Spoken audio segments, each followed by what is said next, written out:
Esta es una historia de tiempos remotos, cuando los reyes gobernaban la tierra y los profetas caminaban entre nosotros, llevando mensajes de esperanza y advertencia.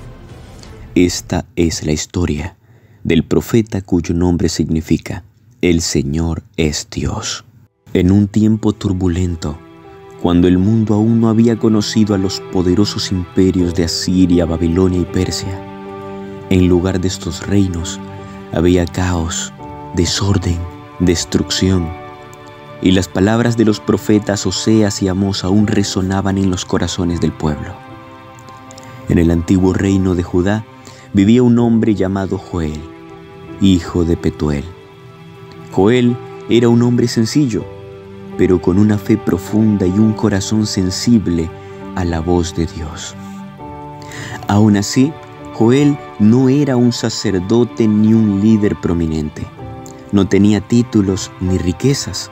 Era un hombre común, pero su vida estaba a punto de cambiar de una manera extraordinaria. Dios había elegido a Joel para una misión especial, para ser su portavoz en un tiempo de gran necesidad. El mundo estaba sumido en el caos.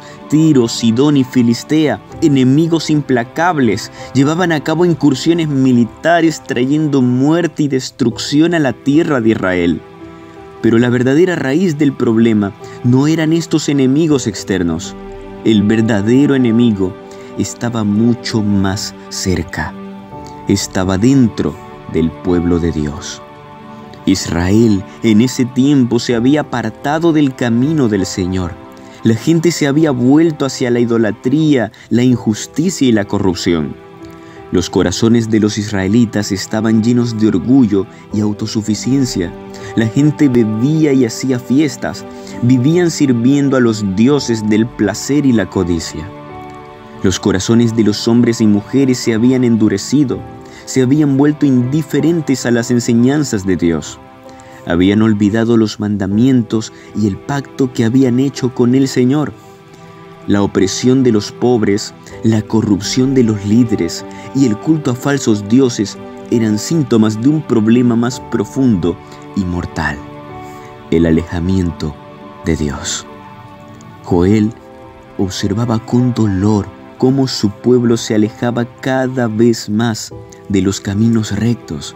Sabía que algo terrible estaba por venir, algo que obligaría a Israel a mirar su realidad y volver a Dios. Un día el cielo se oscureció de manera inesperada.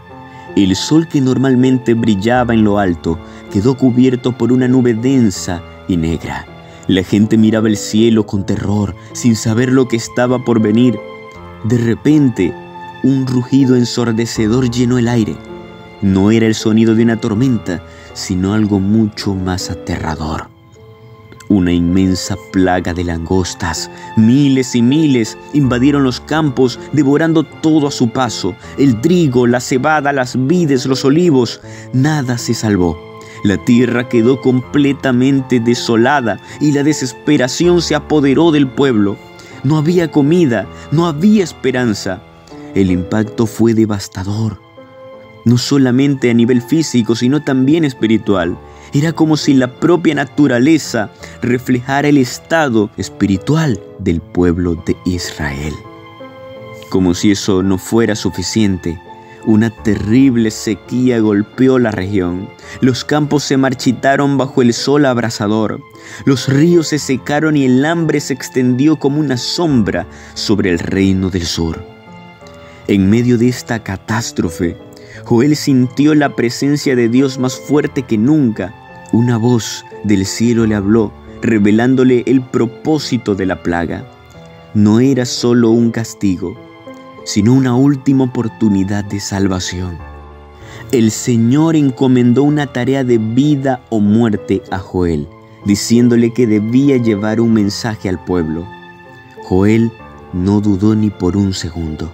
Inmediatamente se puso en marcha para realizar la tarea más importante de toda su vida. Subió a una colina y con una voz poderosa comenzó a hablar. El mensaje de Joel era claro: Todos, desde el más anciano hasta el más joven, debían unirse en un acto de adoración sincera. No bastaba con rasgar sus vestiduras en señal de luto. Debían rasgar sus corazones y volver a Dios con sinceridad. Este llamado al arrepentimiento no era solo una cuestión de rituales externos, sino una transformación interna y profunda. Joel organizó grandes asambleas donde el pueblo se reunía para orar y buscar el perdón de Dios. Joel ayudó a guiar a su pueblo de regreso al camino de la verdad. La pasión de Joel era contagiosa. La gente comenzó a despertar de su letargo espiritual, a ver la verdad detrás del sufrimiento. Comprendieron que las langostas no eran solo una plaga, sino una llamada urgente de regresar a Dios. Y entonces, las lágrimas de arrepentimiento brotaron de sus ojos, y las oraciones fervientes ascendieron al cielo. Y entonces, en medio de esta oscura noche de desesperación, una luz de esperanza comenzó a brillar. Joel habló de un futuro lleno de promesas. El Espíritu de Dios sería derramado sobre toda carne. Jóvenes y ancianos tendrían visiones y sueños. Habría bendiciones, tiempos de prosperidad y paz.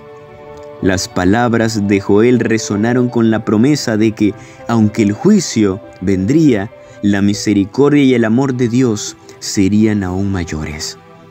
A medida que la gente se reunía y oraba, el cielo comenzó a cambiar. Las nubes se despejaron y un rayo de luz divina tocó la tierra. Joel, con lágrimas en los ojos, proclamó la promesa de Dios: «Y os restituiré los años que comió la langosta». Entonces un viento fresco barrió la tierra, llevándose las langostas y dejando atrás una promesa de renovación y esperanza. El pueblo, antes abatido, ahora se levantaba con una nueva fe y determinación. La devastación no sería el final de su historia. A través del arrepentimiento y la renovación espiritual encontrarían la restauración. Joel también advirtió sobre un día del Señor, un tiempo de juicio que vendría en el futuro, pero junto con la advertencia también trajo un mensaje de esperanza si se volvían a Dios con sinceridad. La historia de Joel y su mensaje de esperanza nos recuerda que incluso en los tiempos más difíciles, siempre hay un camino de regreso a la luz. Dios está listo para restaurarte. Es hora de que tú decidas regresar. También, al igual que Joel, tú puedes ser un faro de luz en tiempos de desesperación.